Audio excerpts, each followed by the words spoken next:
You've swum in the ocean. You've accidentally swallowed some of it. You've made a face like you just licked a battery. And then, nothing. You just moved on. Nobody told you why. Nobody asked. You were too busy trying not to get eaten by a jellyfish. Well, today we fix that.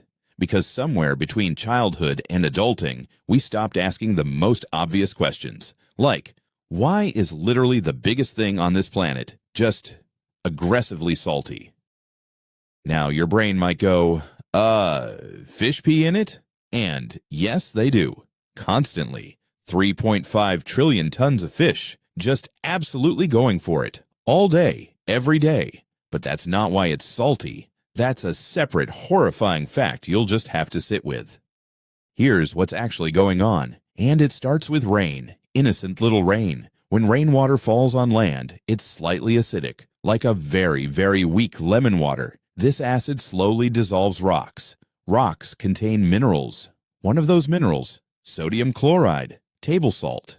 This dissolved salt gets carried by rivers, streams, and runoff, all flowing downhill, straight into the ocean. And the ocean, it doesn't give it back. Water evaporates into clouds. Salt stays. Water returns. More salt arrives. For 3.8 billion years. The ocean is basically a giant bathtub that never gets drained. And we've been adding seasoning to it since before dinosaurs existed.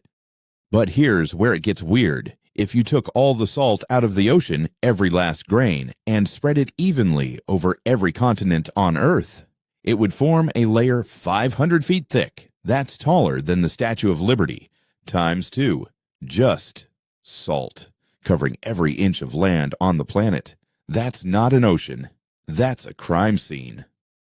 So next time you're at the beach and you accidentally swallow a mouthful, just know you're tasting billions of years of geological history, ancient mountains, dissolved rock, rain from before humans even existed. It's basically a soup of everything that's ever happened on this planet, which, honestly, is still less salty than the comment your manager left on your last slide deck.